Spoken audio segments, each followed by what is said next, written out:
good morning, and happy Sunday. Yan, ang ganda na naman ng sikat ng araw at ang init. Ano pa lang guys 8:30. Yan, 8:30, ganyan na. Wala nang araw dun sa top rock. Yan, ganyan na lang. Yan, labas tayo and check natin yung mga echeverias na mababait sa aking lugar. Yan, ang ganda nila tingnan pag nasisikatan ng araw. Yan, yung mga gustong-gusto nila. Yan, mahangin pa rin guys. Yan, sumasayaw-sayaw dyan si Superbon. Yan, ganyan ang ano nila. Morning sun. Gustong-gusto ko silang tinitignan guys pag umaga. Yan, ganyan. Yung naaarawan. Kasi hanggang ano na lang to 11. Ayan, unahin na natin ang Echeveria Luella. Yan, mabait to sa akin guys. From one head, 3 years ago, yan, from one head, naging multiple heads na siya. Yan, yung top cut ko, hindi ko alam kung binigay ko. Hindi ko matandaan kung kanino ko binigay. Ganun kasi ako guys, pag nag-top cut, dati pinapamigay ko. Hindi ko alam kung binigay ko ba or nandyan sa pot. Pero hindi, nirepat ko na yan. Ano lang to isang puno lang. And ito guys, si red line din is mabait din to na Echeveria. Pero ganyan pa itsura niya guys kasi ano natin to, diba? Cuttings natin to. And ito guys, si Blue Cloud. Yan, Echeveria Blue Cloud. Napakabait din. So ang dalawang to is propagation na. Itong isang to is nag-aano yung gitna niya. Di ko alam kung nasa sunburn ba. Pero mabait to guys. Ito kahit diligan ng diligan si Blue Cloud. Walang arte. Yan. Madali ding i-propagate. Ang unang-unang cuttings ko nito is binigay ko din. Yan. Cuttings yan. At ang pinakananay niya nandun sa sulok. Ito guys. Ayan. Ang daming anak niyan guys. Matagal lang lumaki kasi nasa sulok sila. Pero yung isa malaki na. Ayan, daming anak niyan. Yan. Yan, mabait na mabait guys si Blue Cloud. And gustong gusto ko yung kanyang color. Kasi I like blue. And ito pa guys, Echeveria White One. Yan, ang bait din ito. Yan, matagal na rin to sa akin. Yan, wala siyang arte.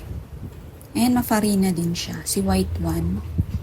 Yan, malaki na to Maliit lang yan Ay, meron pala tong may baby to dati na. May baby to na maliit dati. Pinaghiwalay ko sila. Ito na, malaki na din. Yan, si White One. Napakabait din niya. Yan, yung kinat ko, buhay na buhay din agad. Yan, yung mga Echeveria na. Kasi diba guys, halos karamihan ng Echeveria maselan And syempre, hindi mawawala yung unang-una kong naging favorite na Echeveria, si Madiba. Yan, super pretty.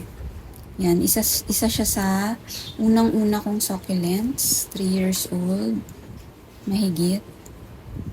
3.5 na nga yata. Yan, si Madiba. Kaya bumili ako ng isa pang ganitong Madiba guys, pero binigay ko na sa kapatid ko.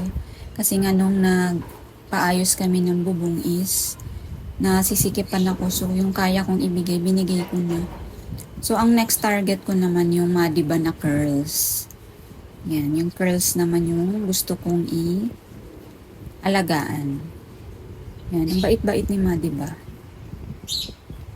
Yan, nag-cut ako nito. Di ko natandaan kung saan. Ito pala yung top cut, yung mother niyan, hindi ko alam saan ko na ilagay noon. Ang init na guys, 8:30 pa lang, maano na yung init. Ito guys, mabait din naman to. Ito si Gypsy. Yan, mabait din naman siya.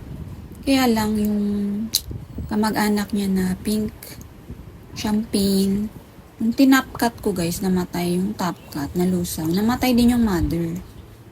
Ayun. Kaya, mawang ko. Mabait naman sila. Siguro wag lang i-cut. hindi sa pagpo-propagate. Pero mabait din naman alagaan. Basta wag lang ma-overwater. Ang karamihan sa Echeveria, yun yung nila Doon sila maselan sa tubig. Pumasok muna ako guys sa init. And isa pa guys, gusto kong itry na echeveria is dugong. Kaya may ako guys, ilagay ko dito. Kay Ma'am Tiny of Tenisha Succulents, yan, na-mine ko yan guys. Kasi nga, natuwa ako sa caranculated succulents na binigay ni Sis Ann. Ayan, kasi so far, mabait naman sila. Pero 3 months pa lang kasi sila dito sa lugar namin. So, hindi ko pa sila na-propagate. So, hindi ko sure. Ito guys, si Diamond State Mutant. Yan. Natuwa ako guys sa Dati ayoko ng ganito guys. Parang nadidiri ako. Sa totoo lang dati ayoko niyan. Pero, since merong ganito yung kapatid ko, si Raindrops. Natuwa naman ako, ang cute. Kaya binili ko to noong July. And mabait din siya. Pero hindi ko pa to na-propagate. Pero mula July hanggang ngayon, ayan. Hindi din siya maarte na echeveria. And ang cute-cute ng kanyang mga carankles. Tama ba? Ito ang lalaki kasi Kaya natuwa ako Agtatry ako ng dugong kasi nga natuwa ako dyan. Tapos yung isa niya dito is lubre. Yan, mabait din naman sila sa last 3 months. Kaya i-try naman natin yung dugong. Marami din kasi nagmamine ng dugong guys. And medyo big size na yung dugong na nakuha ko. Malambot to. Ay, pero hindi pa. Ayan. Unti lang echeveria ko dito guys. Yan, balik tayo dito guys. Ang init na talaga. Masakit na sa balat. Ayan, yung mga birds pala namin guys. Ipapamigay na namin. Actually, nasa 6 years na kaming nag-aalaga ng lovebirds. Pero hindi, nangingitlog sila guys, pero hindi dumadami. Siguro kulang sa alaga kasi kami pakain lang, vitamins, ganun. So, hindi talaga tutok. So, siguro mas mapapadami ng iba. Meron kasi dito nag-aalaga. Ayan babay na ba? Ayan guys, yung gray. Yan si Sky. Siya yung unang-una. 6 years na yan sa amin. And pang ilang partner niya na to. Last year lang yung partner niya. Laging namamatay yung partner niya. Dito sa baba, ito, favorite ko sila kasi blue. Binigay naman to sa amin ng tito ko. Ayan, blue sila. Hi, happy and lucky. Nalulungkot naman ako, kaya lang. Parang, naman kasi stress sila dito, tsaka pinupuntahan ng pusa. So, ayan lang ang ating Sunday, guys. Happy Sunday and thank you so much.